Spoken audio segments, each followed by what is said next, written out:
সকলোকে স্বাগতম জনাইছোঁ মোৰ পাকঘৰলৈ।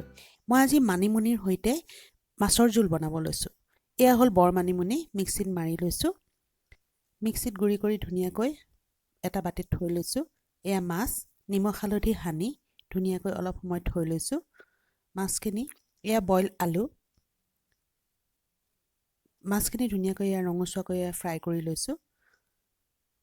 ৰঙচুৱা হ'লে ধুনীয়া লাগে মাছ পিচ। ৰঙচুৱাকৈ ফ্ৰাই কৰি লৈছোঁ। এয়া দেখিব ধুনীয়া লাগে।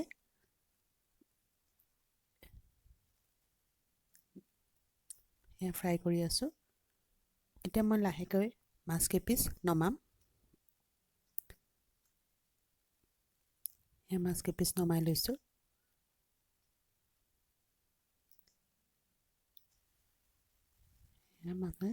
আৰু এই মানিমুনি জোলখিনি মই অলপ গৰম কৰি লৈছোঁ, উতলাই লৈছোঁ ধুনীয়াকৈ।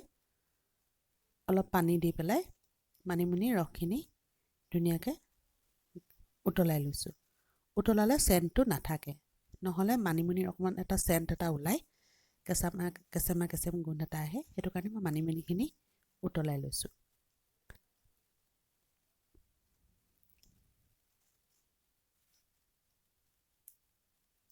এয়া উতল আহিব, মই অলপ লৰাই দিছোঁ। এয়া উতল আহিছে অলপ অলপ, দেখিছে নিশ্চয় সকলোৱে। এয়া উতলিছে।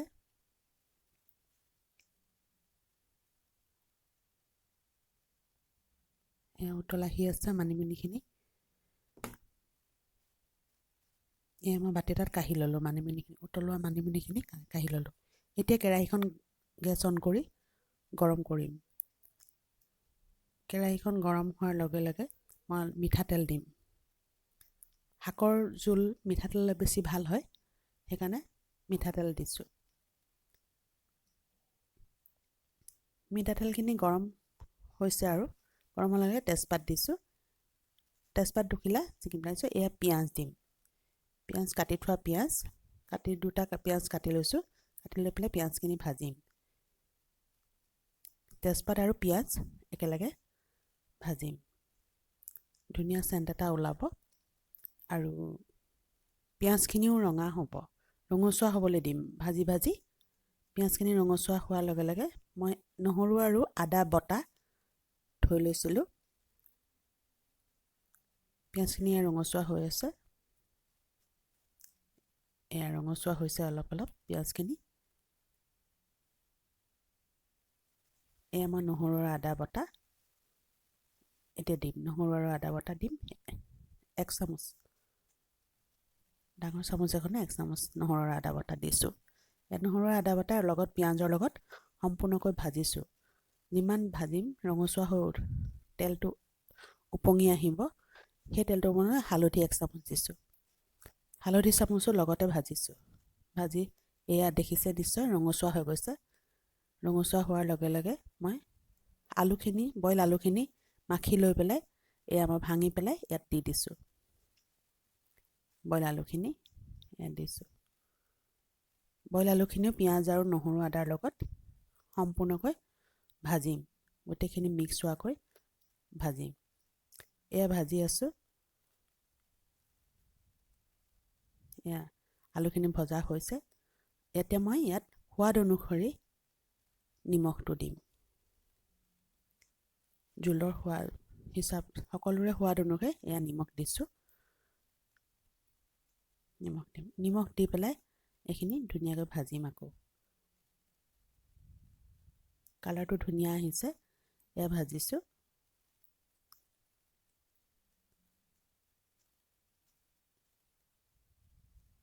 এয়া ভাজি আছোঁ। ভাজি হৈছেগৈ আৰু এতিয়া মই সেই গৰম কৰা মানিমুনি ৰসখিনি এতিয়া আপোনাৰ মই কেৰাহীত ঢালি দিম। এয়া গৰম কৰা মানিমুনি ৰসখিনি কেৰাহীত সেই আলুৰ লগত দি দিছোঁ।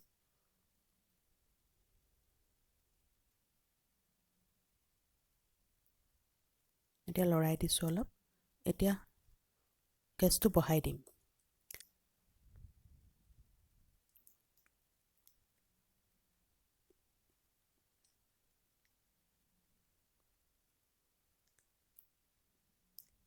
এতিয়া গেছটো লাহেকৈ বঢ়াই দিম। ধুনীয়া এটা ৰং আহিছে। খাবলৈ বৰ টেষ্টি। মানিমুনিৰ ৰস, মানিমুনিৰ জোল, বৰ মানিমুনিৰ জোল খাবলৈও ভাল, পেটৰ কাৰণেও ভাল। এয়া চাওক উতল আহিছে। ধুনীয়াকৈ এয়া উতল আহিছে মানিমুনি জোলখিনি।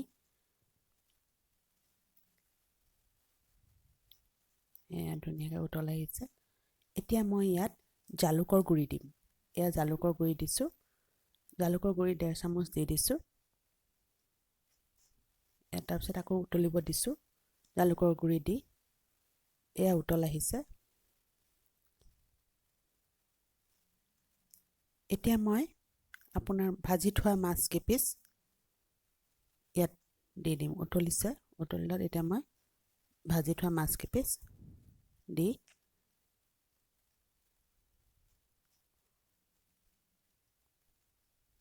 এয়া লৰাই দিছোঁ। মাছ কেইপিচ দি পেলাই আপোনাৰ জোলখিনি লৰাই দিছোঁ। এয়া ধুনীয়াকৈ উতল আহি আছে।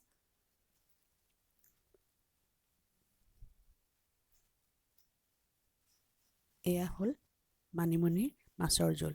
গৰম ভাতৰ লগত পৰিৱেশন কৰিব পাৰিব। সম্পূৰ্ণ হৈ গ'ল। কেনেকুৱা পালে আপোনালোকে মোৰ চেনেলটো চাই এই মাছৰ জোল কেনেকুৱা পালে জনাব।